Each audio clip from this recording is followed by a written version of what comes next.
On behalf of my colleagues, welcome to today's GNCC Lunch and Learn, Unlocking the Potential of Your Online Presence and Pave the Way for Local Success. My name is Mishka Balsam, and I will be your moderator for the next hour. We all have these questions: how to stand out in the digital landscape, essential strategies for local search engine optimization, keyword targeting, Google Business Profile Management, online review tactics, and so much more.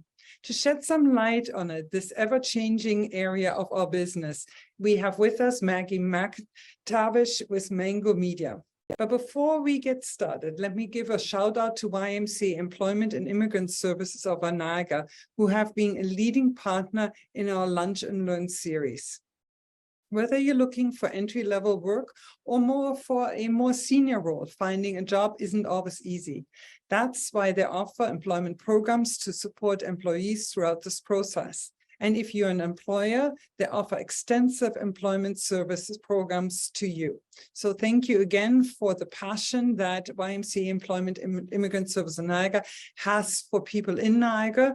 And we really appreciate you bringing these Lunch and Learns to life. So our thanks to you. And now over to Maggie. Maggie McTavish is a seasoned digital marketing professional with over a decade of experience. As the founder and SEO expert at Mango Media, Maggie has been the driving force between many successful SEO campaigns. Her mastery of search engine algorithm and keen insights into organic search optimization has established her as a true industry expert, passionate about helping businesses maximize their online visibility. Maggie brings a wealth of knowledge and experience that is sure to inspire and empower all the participants today. Maggie, thank you so very much for being with us. And the same thanks go to all of our attendees and people who are watching it even after the webinar has been recorded.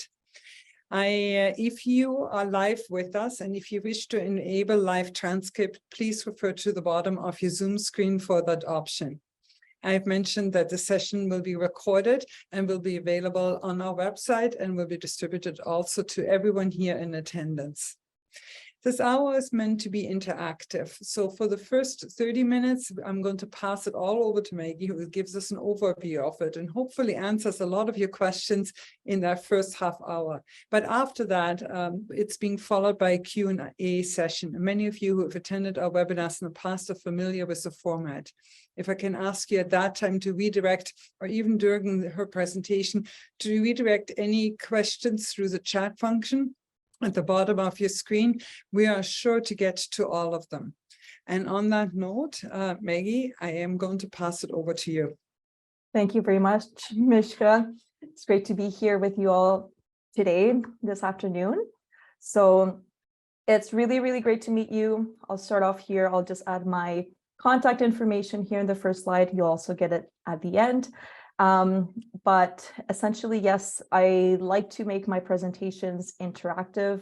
I want to provide as much value as possible for you within the next hour. So by all means, please, as we go, yes, continue to submit your questions and we'll get to that at the end. But essentially, we're all here to learn about online visibility. And how do we enhance the online visibility for Niagara businesses? So myself, as the business owner of Mango Media, I can totally relate with, okay, how do we capture more of that broader audience? How do we make sure that more relevant customers can find you? And to be honest, living here in Niagara, there's so many amazing hidden gems in all aspects of business that's one of the main reasons why I decided to start my entrepreneurship journey with Mango Media, because I found that so many businesses were just not being discovered or found by many people from the region. So I'm like, okay, there has to be something that gives more exposure to them so more people can find them. And that's the whole point of what I do, really to get you to shine, get found. And over the next 30 minutes, as we go through this, I'll be providing some valuable tips for you that you can apply as soon as we jump off the call, like you can, I highly encourage you to start applying this so more customers can find you, because that's what this is all about. So now to get started, how do I get found? Of course, that's a great question. And I'm pretty certain all of us here today use search engines. So Google, maybe some of you might use Bing, I don't know. But we all know that Google is the go-to for pretty much everyone. So now when it comes to Google and search engines, we refer to this as search engine optimization. So optimizing your business website in a way that search engines or Google can understand the content that you're offering so they can show up in the search results. So this is absolutely key. So there's lots of great strategies for search engine optimization, or its short form, SEO. And there, we're going to look at a couple options here. So one of the first ones you'll see, like as you're searching for something online, you, in this example, I have, okay, I'm looking for a physiotherapist in St. Catharines. Naturally, I might type in physiotherapy, St. Catharines, and I get the search results that you see here on screen. That's when you link through, you might see a company website, assess, okay, they seem to be a good fit. I'm going to call them up and make an appointment. So this is the whole idea for your own business. And this is one side of SEO. So making sure that your website ranks within these search engine results pages. And there's a whole depth of strategies that goes behind doing this. This is called more like on-page SEO for your specific website. But now a big thing I want to focus on today is looking at local SEO. And what this is the local pack. And many times, or most times, as you may be searching for a service or a product in your area, you will see this map will show up. Like most times it shows up before the traditional search results that we saw in the previous slide. So it's very important to be able to dominate the local pack, as this is what most eyeballs will see immediately as they search for your service or your product. So now it's not just about ranking or be shown within the local pack, but is making sure that you're ranking within the top 3 positions of the local pack. As again, when someone searches for product or service, they'll see the first 3 right away. In this example, we see 4 because the first one here is a sponsored, but the whole point of all of these tips is to rank organically, or as in like free, so you don't have to pay ad money to show up. In that way, once you rank organically, you'll be getting that free traffic, those customers finding you for free, and it's not going to cost you anything once you are in those top positions. So very, very key. So we're going to look at the local SEO side of things. If you don't already have a Google business profile, as you see this example on the right, I highly recommend that you create one. Many times it might already exist, but you haven't claimed it. So after the call, please go check and make sure that you have access to your Google business profile, as we're going to look at some optimization techniques so more people and customers can find you. So looking at the local pack ranking variables. So essentially this is, what does it take for your business to show up within the first 3 positions of the local pack? Now, Google, and this is according to Google, so this is coming straight from the source. So there are 3 main things that are going to contribute to you ranking in the top 3.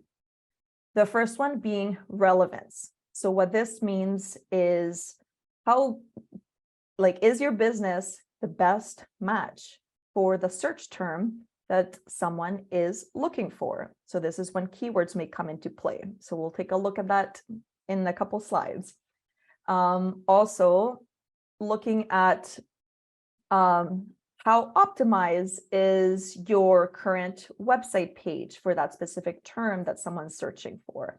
So there's ways that we can optimize your on-page SEO to influence the relevance that shows up within the local pack. That's the first one. For the second one, we have distance. So of course, like how close is the searcher from your business location? And that's something that's very important, because in order for your business to rank within the local pack, you must have a physical location within like where your business is located, and adding that to your Google business page. So you need to have a business location. Some cases, some businesses have many locations, and that works too. We'll just create different Google business pages for those different locations, and you'll see that you'll rank higher within the geographic area where your business is located. So distance is key. And in this case here, in this example, we have winery Niagara Falls. Naturally, we see wineries that are popping up in Niagara Falls. You see Google's not showing us wineries in Niagara-on-the-Lake or Beamsville or other locations, because at the end, Google always wants to satisfy the searcher's intent and make sure that it's providing the most relevant results. So the third piece is prominence. So how well is your business known? So let's say if you are in an industry that is not as competitive, you most likely will be able to rank just by using relevance and distance. So if you have the first two nailed down, you have a high chance of ranking for low competition keywords if it's not a competitive industry. But if it is, like for example, if it is a lawyer or a personal injury lawyer, like you can imagine, that's extremely competitive, prominence will be the key thing for you to focus on. And again, this is according to Google. There's going to be 4 core actions that you'll want to take into account in order to bump up your prominence. The first one is going to be your review count. So you want to be scoring as many 5-star reviews as you can on your Google business profile, because that's also going to then determine the overall score that you have. So that's one thing. Usually, as you see in search results, the businesses with the highest amount of reviews, with the highest amount of scores, are going to be the ones that show up, because again, Google wants to make sure that you're happy searching for that product or service. So you continue to use Google, and they're not going to show up something that has like a 1-star and a 1 review. Like they want the best businesses. So that's one thing. The second thing is going to be backlinks. And what this means is how many other websites are linking to your website. So think about it in a bit of like a bit of a popularity contest. So if there are other websites that are linking to you or in a way vouching for you, that boosts your reputability, your score, and your authority, like your overall website authority. And it signals to Google, hey, a lot of websites like this one, let's rank them higher. So looking at how many backlinks you are receiving. The third one is going to be citation accuracy. And what this means is adding your business on many other listing websites. Like for example, think of Yelp or TripAdvisor or Yellow Pages, like these types of like directory listing pages. Having your websites show up in those types of listings but making sure that your information is accurate across the board. So it's absolutely critical for you to have your name, your address, and your phone number, and your website spelled and written out in the exact same format in every single site. Like that has to be key. Otherwise, the signals won't be as strong. Like you want to make sure it's accurate across the board and exactly the same. And lastly, the organic rankings. So just looking at the natural traffic that's coming to your website, Google takes that into account to help boost the overall local pack ranking.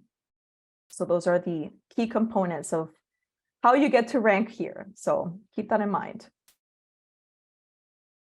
Next up, looking at how do we optimize your Google business profile.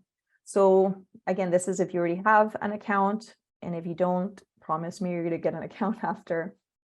It's free, so you can just sign up and get it. So the first thing that you want to do is benchmark your performance.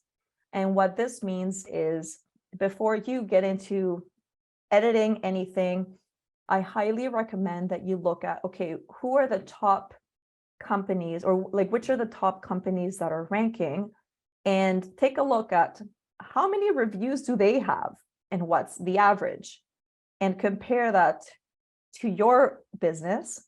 And that way you can identify what's the gap. So let's say the average of your industry of like the top ranking websites is 50 reviews on average, in your business profile has 20 reviews. Now you know, hey, I need to get over 30 reviews in order to really remain competitive. So looking at that benchmark performance, you're going to want to do that for your reviews. Also, the keywords will come into play. So what keywords are your competitors ranking for that you are currently not ranking for?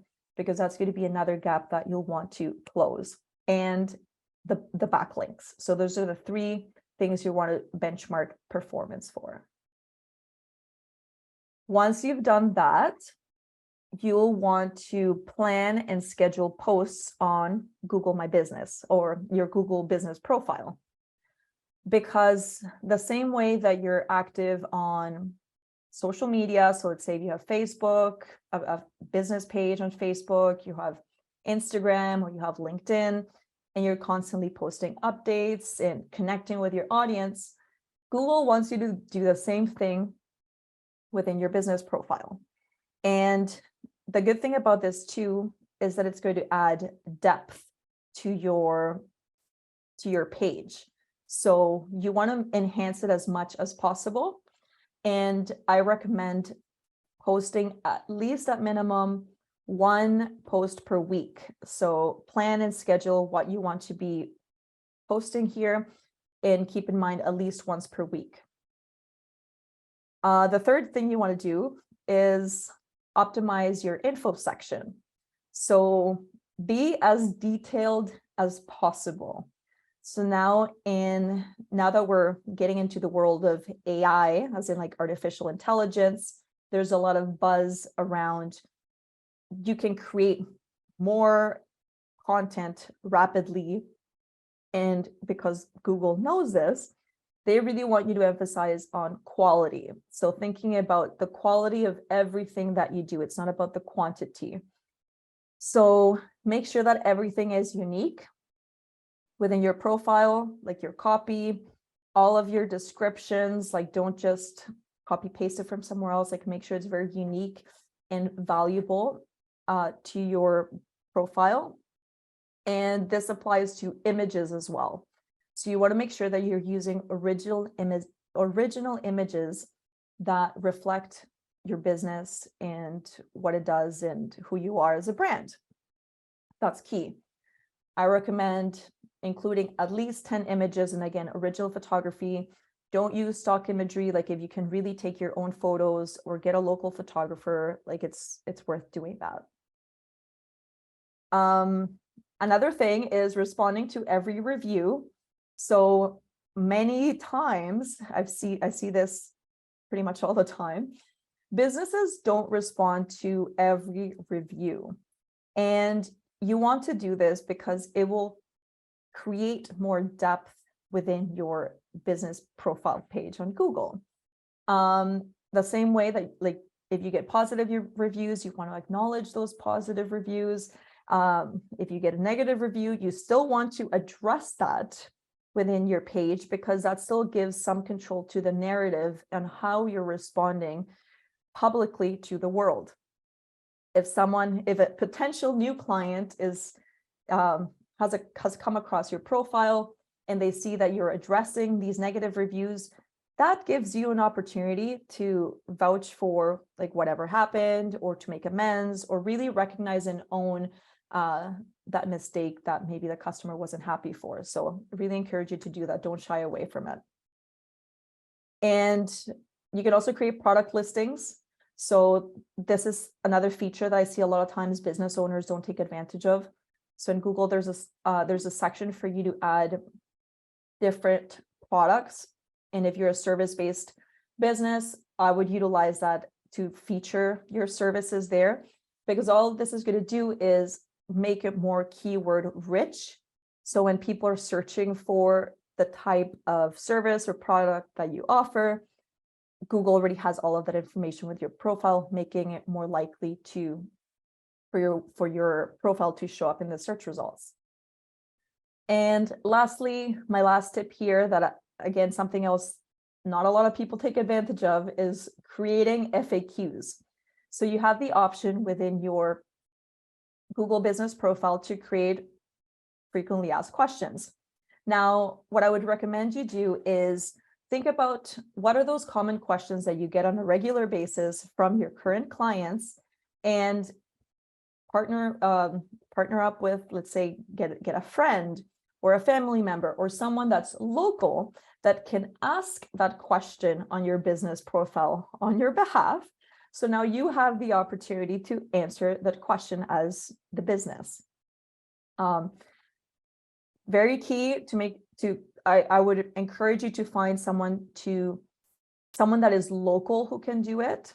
As again, local is what makes it very relevant. But yes, friend, family member, someone that you know and trust, they can submit the question and you can answer it very easily. Awesome. So those are some tips to optimize your Google business profile. Now, the big question here that I get a lot is, okay, which keywords should I use? And honestly, I think we could have a whole other webinar just on keyword research and keyword usage. But essentially, at the end of the day, you want to make sure that the keywords that you're targeting are satisfying the searcher's intent. So what is it that they're searching for, and how is it that you're able to help them or satisfy that question that they may have?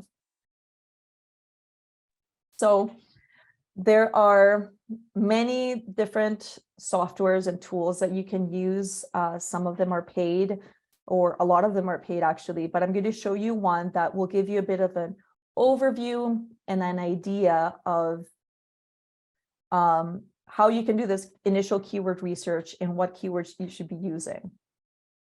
The other thing I recommend my clients when it comes to strategy and selecting the keywords is identifying which keywords have transactional intent. So what are the keywords people are searching for that are most likely for them to want to buy or convert or sign up for something that you're offering?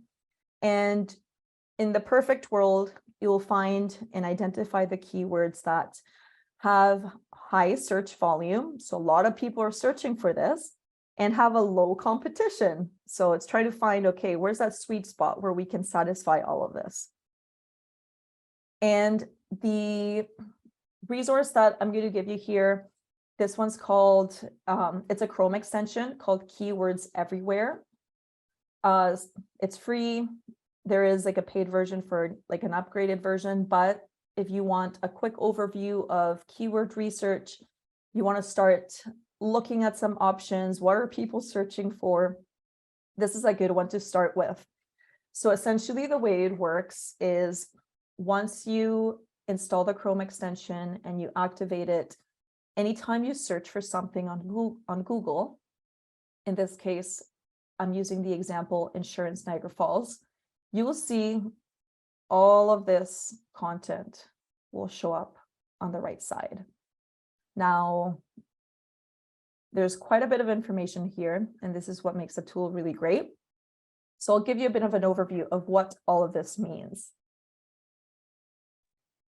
So starting with the top section, we'll look at the SEO difficulty level.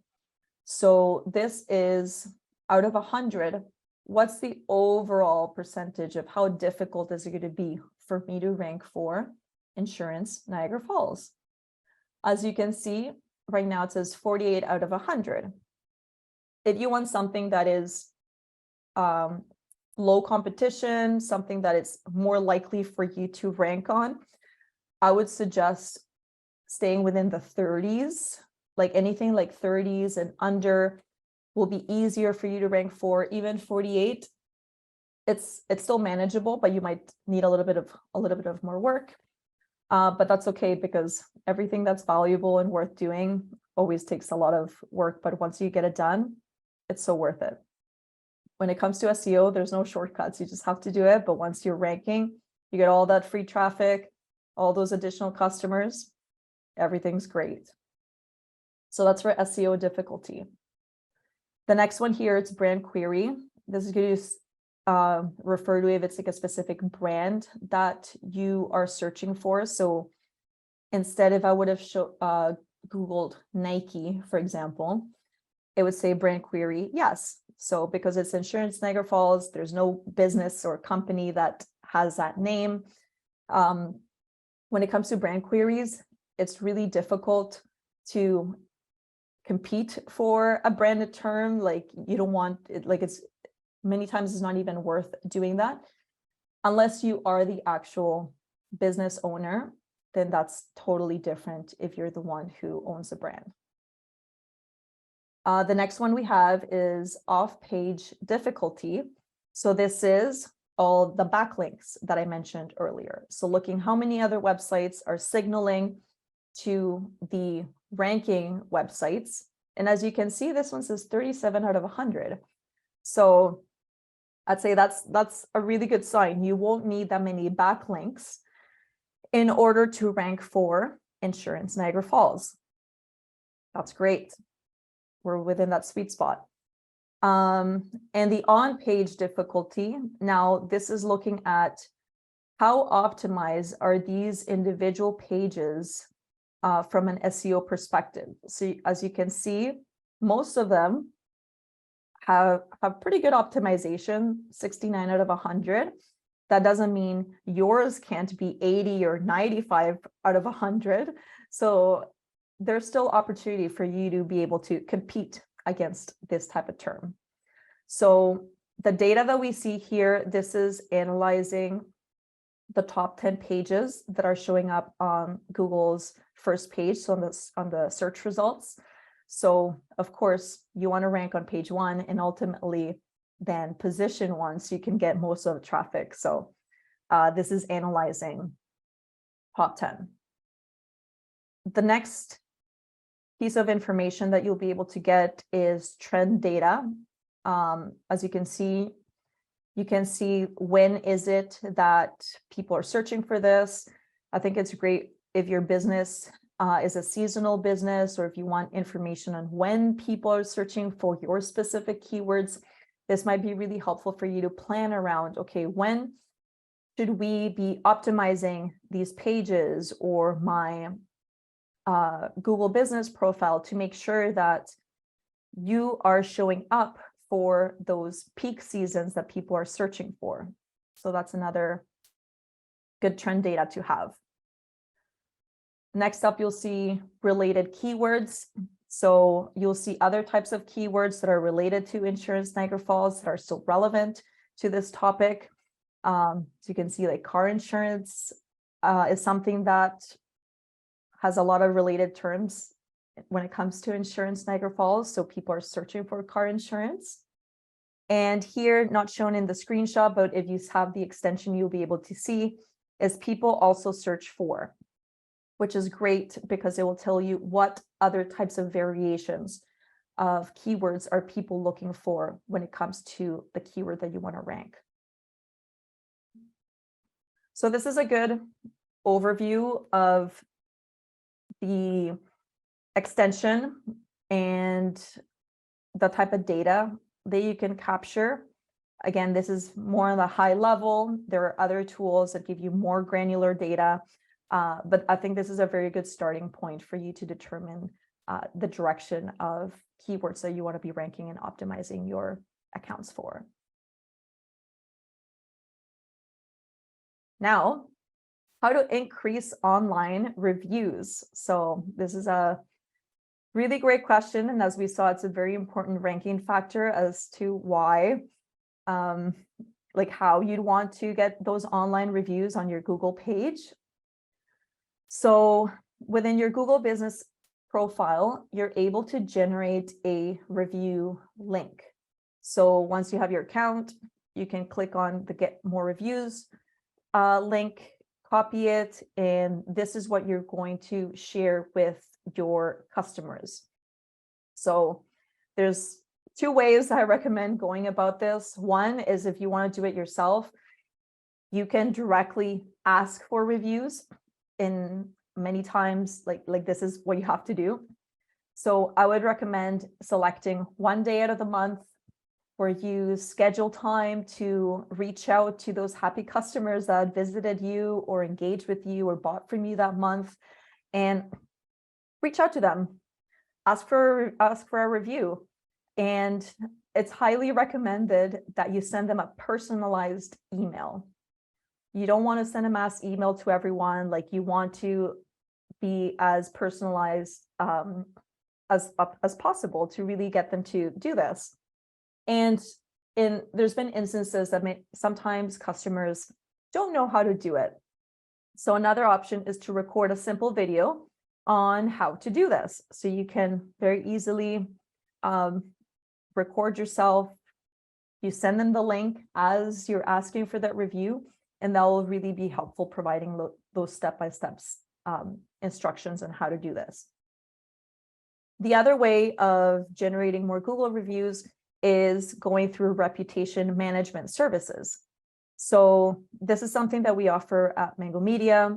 So if you work with us, we can streamline the collection, the review collection process for you, and send all those happy clients through this process. So we'll do it for you and engage again with the comments, responding to those comments, and really get your profile in a way that is optimized and essential for that online visibility, so it shows up on Google.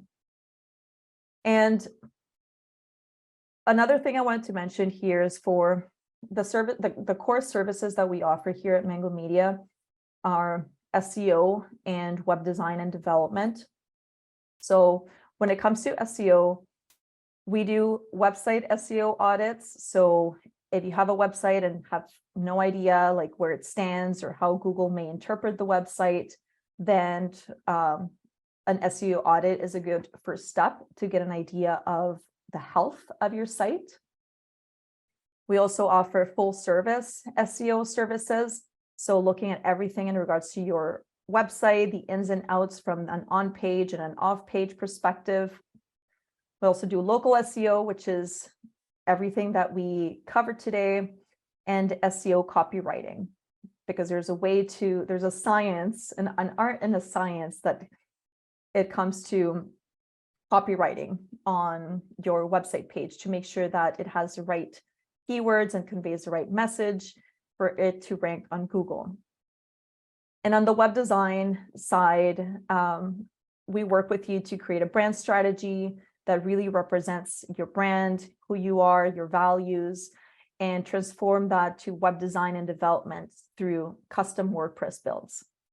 So something that really inspired me to start Mango Media is that I noticed throughout my 10 years of digital marketing career is that many times there were beautiful built websites that users really liked, but then Google had no idea how to interpret this information or capture this information. There was a bit of a gap there when it came to them talking to one another.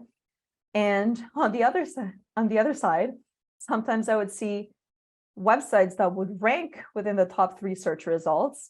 And when you would go to the website, it looked very out of date, or like the style wasn't appropriate, or it wasn't set up in a way that was conversion friendly, so more customers would sign up. So really, that's when I decided, like, okay, there's clearly a gap between the two. How can we merge the best of both worlds, the SEO with the web design, to truly bridge that together and make sure that more businesses can be discovered and found online by the right customers that they want to achieve? So those are the tips that I have for today. Does anyone have any questions for me? Actually, Maggie, thank you so very much for the presentation. I actually think it's really interesting because during your presentation, you answered actually quite a few questions. There were quite a few questions that had come in prior to the webinar about how to determine the best keywords to use, and also how to get clients to do Google reviews. So thank you so very much for those suggestions. I'm going to open up to all participants here. If you want me to expand on it or ask specific questions about those 2 topics, please let me know. But I feel like some of it, actually most of it, has been covered. But here are some other questions that are coming forward. And one of them is from a local artist, a glass artist, and they're wondering if it's beneficial for them to have different outlets for sales. So it's slightly a little bit away from what we just talked about, but they're wondering if Marketplace, their website, or additional sales sites are beneficial for them when it comes to sales, or if they should actually focus more on one specific method in moving forward. Okay, great question. So in that case, what I would say is, like, of course, there are many, many different channels that you can promote your business in. Say, number one, always think about it from a strategic perspective. Like, you don't want to be in all of them if you're not really optimizing all of the possibilities the right way. So I'd say first think of, where does your audience live? So are they looking in Marketplace? Are they looking like within Google? Are they looking up on social media? So where's the user behavior? Like, where are they coming from? Where do they live? And I'd say start with that channel first, really optimize it and get it set up for success. And once it's really solid, I'd say move on to the next. That makes sense, actually. It makes sense to focus on it and almost become an expert on it. Plus, it allows you to gauge your sales there as well, because sometimes it might be more prone towards certain products or services, but not the other ones that you want to focus on. So maybe that also kind of drives diversification of channels at the same time. One of our participants has a question, and they say, if brand query equals yes, does that mean you're unable to use the keyword? Or is it simply letting you know if someone else is using the specific term? I think that's an excellent question. Yeah. Yes, that's a great question. So if the brand query says yes, that's because, like, another company has that term as it's their company name, or it's part of like it's a core aspect of that business. So I'd say you'd have to be very intentional and strategic as to why you would want to put so much effort to try to rank for that specific keyword. And I'll explain why. As in, one, I'd say, like, the short answer is yes, you can do it. You can still try to go for it. But most likely, if a user is searching for that brand query, they're already pretty much convinced to buy from them or want to connect with them. Sometimes they're looking for their website. It's more of a navigational type of query that they're looking for. So you might be trying to go after people that might not be looking at other results than what they already have in mind for that specific brand. There are some strategies in which you could leverage this, as if you wanted to compare that brand or that other company with your business, give the pros and the cons, have like a very valuable resource on your website that explains why you are better and different than the competitor. Like that, something like that might be valuable for users to, okay, let's see what this is about, and maybe I'll convert to this other business instead. That makes sense, actually. And I think you're bringing up an important point too, is that how many people are utilizing that just as a navigational tool, just need a phone number, know where I'm going, just for that purpose of it. Another question that has come forward, and this is from Rob, are there any best practices to implement on Google My Business when you have more than one physical location? Yes, so I'd say the best practices that we reviewed today are still very applicable to all the different locations, but you do want to have Google Business Profile locations for each one of them. The same way that on your website, that should translate that. Like, I would recommend having specific pages on your website that address those different locations with the Google Map embedded of that specific location to that specific page. You can use keywords, like be very intentional with the on-page SEO of those keywords within that website. And that way you'll want to rank and dominate all the different areas that you serve. That makes sense. This is, I can't say 100% related to it, but I thought it was an interesting question that had come forward. There are, in many organizations, have a high number of independent sales reps or account managers. And they're asking, or some people have asked, how do they create a Google page as an independent sales rep to make sure that they're driving the traffic back to them and not anywhere else?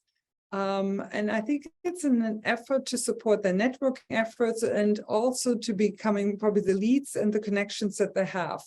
And this is likely a challenge that many organizations and individuals most definitely can find themselves in. Yeah, that's a great point. So yeah, like there's definitely instances like at the individual level, if you're under an umbrella organization, that you may want to have a page, especially if the organization is open to that and that's ways for you to generate more leads. That's great. You may want to, like, again, in order for you to rank locally within your geographic region, you will have to input like a physical address. So think about what you would be including.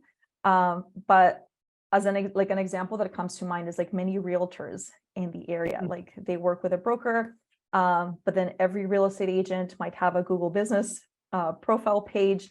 And yeah, like as you work with a buyer or a seller of the home, you'll ask for a review, like all of that will help your reputation within your Google Business profile page. So that's something that that makes sense for someone at the individual level to create and really enhance their online reputation that way. Is there a way that actually, just when you mentioned it, I'm wondering about this, so many independent sales reps or individuals that are independently associated with an organization but work independently also utilize social media extensively. Is there a link between those two where one can maximize it? I know that you had mentioned that on your Google search review, one of the ideas was email someone, create a video, do other things. What role does social media play when it comes to that, to enhance Google presence, to increase Google reviews for someone? Yeah, so that's a great point. And I'll answer that in two different ways. As in, one, from an SEO perspective, unfortunately, social media does not signal, doesn't boost much from like the Google side of things, because if not, everyone would be able to do it because everyone's on social media. However, the second point I want to make is that social media can be a great tool to still drive traffic to your website, your Google profile, asking for reviews. So that's something that you can really utilize to drive that audience that you already have within that online community within your social accounts and get them to perform an action within the Google ecosystem. And there is actually, it's slightly related, but there's another question that has come in, also related to social media, knowing that how active all of us are and how closely we watch it. And the question there was that, how would you rank Facebook, Twitter, Instagram relative to a website to attract more business? So this is not specifically to attracting more reviews, but this is to attracting actually more business. Because in some cases, some people only have social accounts. They don't have websites anymore. Right.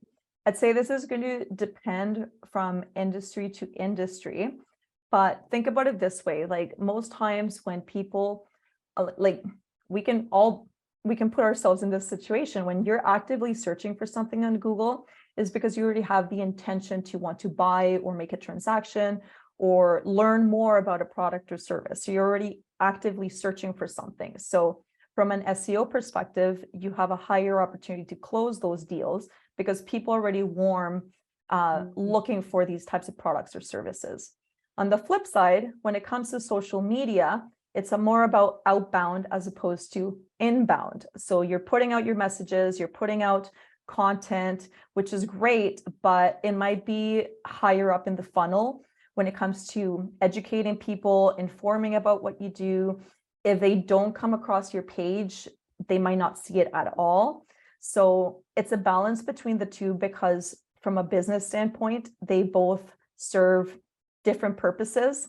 They can work together, but depending on the industry that you're in, might make sense to do both or have the fully optimized website so people can easily find you through Google and buy from you. Or many times I'm thinking, for example, like in the beauty services industry, this comes to mind. I think social media is huge, like Instagram, because in a way it's like your online portfolio. You can see, okay, I like the type of work I see that this person can do, whether it's hair or eyebrows or makeup or photography, for example, like whatever it may be, that might be a better avenue for you. But if your business is something that, again, has high search volume and people are actively searching for this on Google, you don't want to miss out on that. And you want to be making sure that you're showing up on search results. That's excellent. Thank you very much. Towards the end of your presentation, you referenced copywriting, and that is something that is so critically important to everyone, is getting the right message across, because I mean, that's the winning formula in many ways. In today's world, a lot of people are using ChatGPT, Jasper AI, and other kind of AI services that tap into at a minimal monthly pay to utilize those ones. And we have all seen them work quite well, interestingly, and assisting people. Where do you think they fit in? How critically important is it to an organization to utilize them? And at what point should they utilize them? Okay, that's a great question. So I think, yeah, like with this whole like AI revolution happening right now and yeah, all these amazing tools, I would say that instead of shying away from them, I would invite you to embrace these AI tools. But of course, there's always strategy that comes into place because the AI is not at the level today where it does everything to perfection. So you still need to have a level of strategy that you know what you want to achieve and direct the AI to do what you want it to do. So in the cases of SEO, for example, and copywriting, previously, Google did not approve of AI content. So before it was a big no-no because then you wouldn't rank at all. Today, Google has changed the rules because they're trying to remain more competitive, as in you are allowed to use those AI tools for copywriting. But we've seen many instances that people that are pumping out high volumes of AI content on their website, they might rank highly very quickly, but then they'll crash and burn too. So there's no quick shortcuts. at the end of the day, what Google cares about is the quality that you are publishing on your website. So it's not about quantity. And that's why now they've incorporated like additional signals when it comes to the credibility of authors publishing on websites. So they want to make sure you have the experience, the authority, the trustworthiness, and really have all of the main features that would signal that, okay, this person is someone that you can trust and has high quality content. Makes sense. There's questions that have come forward because the majority of businesses in Canada, in Niagara, are small businesses. Their plates are full, their tasks are endless. There was a recent study even talking about how many these owners and employers and how many hours a week they actually are working. And it's kind of sad to see. It's quite substantial. And then here we're talking about optimization. Is it best for small businesses to hire, outsource those services, or is it something that they do once and then it's in place and they don't need to outsource it beyond that point? So I think there's a lot of sometimes questions and questions actually from business owners saying, how do I move forward in the best way to ensure that this is ongoing and in place? Right. And that's a great question and totally fair. I think there are some basic optimizations that you could do yourself.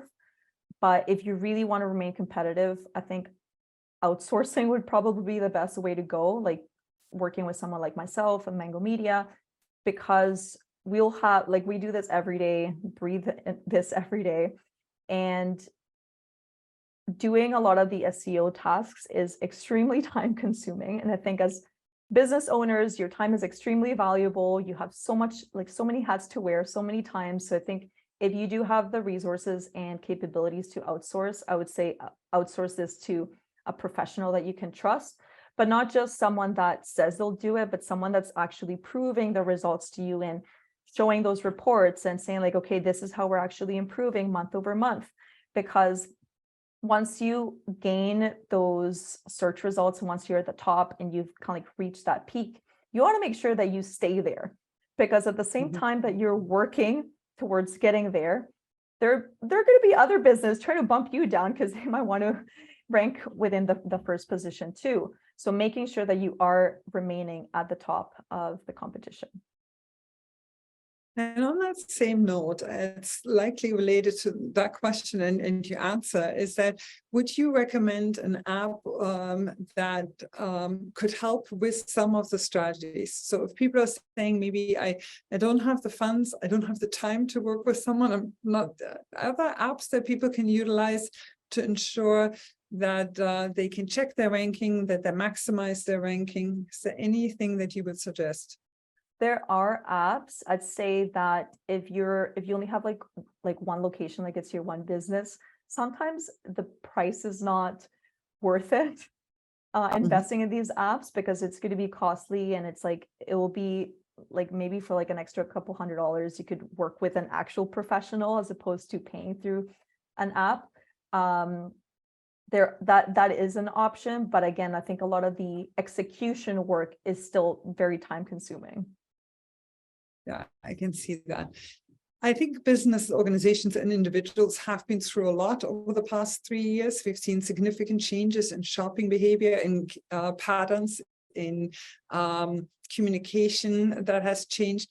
And so many people are saying, what does tomorrow look like? What is the current trend? It hasn't yet peaked, but something that we need to be aware of. So we're talking about today's topic. I think it's critical. I think the AI component, I think we're hearing a lot of questions around that too. But with what has happened in the past 3 years and the way we're moving forward, what marketing strategies, what initiatives will companies maybe need to be aware of to ensure that they are continuously resilient in the future? That's a great point. And I think, like, as in anything, in any industry, we see things always evolve, things always change. And all we can really do is learn and adapt. Otherwise, like, you want to be left behind. So AI is here. So it's going to be more of a matter of adoption in masses, but I know already so many people are using it now with Bing incorporating ChatGPT within their search engine. Like that's something that they really want to boost, which is a threat to Google. Now Google try to keep up. Now they've released their version of their AI chatbot called Bard. I've tested it. It's only available in the US right now for early, some early people that signed up. Luckily, I got on that list and was able to test it, even though I am in St. Catharines. So it's really interesting to see kind of like the battle between the two search engines happening. So the industry is going to change, but it has been changing for the last 20 years, regardless. So what I recommend is like, hey, before things get really like drastically different, make sure you optimize the sooner rather than like later, because that way search engines will already have a solid understanding of your business, how you're doing. And once like those new rollouts come into play, you're going to be in a much better position to adopt to whatever they'll be releasing very soon. Yeah, that's interesting and good for you to actually be part of that rollout in the United States, actually, and seeing what is coming and the next steps that we all need to be prepared for. So on the one side, we talked about the time it takes to execute it, to commit to it. And the other question from a number of attendees is related to the budget. So they're looking at it and saying it's a question of time on the one side, expertise, naturally, and then the other aspect of it is the budget. So the question is, how much should they spend on the elements that you have specifically spoken to? Or is it better for them to focus on digital buys or email marketing or other areas of it? So in your expertise, you having worked with a high number of clients, what are your recommendations? Yeah, so great question. So I'd say I'll answer also like in two parts. The first one being SEO is a long-term gain. So it's going to take time for you to rank within those top search results. But once you're there, you're going to have so much free traffic and customers finding you that it's going to be so worth it. It's like the long-term game. And paid advertising methods is more like the short-term game where you'll get those immediate clicks, immediate maybe bookings, depending on how your campaign is set up. So it really complements one to the other. So paid is short-term, SEO long-term. For SEO budget, I'd say like if you do have the opportunity to start investing into it now, again, like I'd say like please, by all means, like feel free to reach out to me. I'm happy to meet with any of you for a free consultation and see like where is your business at, how competitive it is, because that's really going to influence what is going to take you to reach position number one.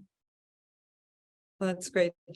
Maggie, we're coming to the close actually of our webinar. I'm always amazed each and every time how quickly it actually goes by, and especially with the topic so interesting and so critical to so many businesses. If you have 30 seconds to a minute, any closing remarks you would like to make? I'll pass it to you. Okay, so I'd say like, yes, like again, time is of the essence. So if you do want to be on top of like all the AI search engine trends that are happening, like I'd say get started now. Gave you lots of tips today. Go back to the recording and say like start applying that today as you kind of like end the webinar, like do that later. And again, like I'm here for you as a resource, like by all means, like I'm local, I'm happy to meet you out for coffee or lunch or something. So yeah, like all you have to do is reach out, like I'm happy to help. Excellent. Maggie, thank you so very much for being with us over this lunch hour. And our thanks also go to the YMCA Employment and Immigrant Services of Niagara for bringing us all together. As you know, this webinar has been recorded and will be made available to you via our attendees via an email, or also will be hosted on our website at gncc.ca. If any one of you have any questions and need to wish to reach out to us, we can always be reached at info@gncc.ca. So to all our participants and to you specifically, Maggie, thank you for joining us and please stay in touch. Thank you.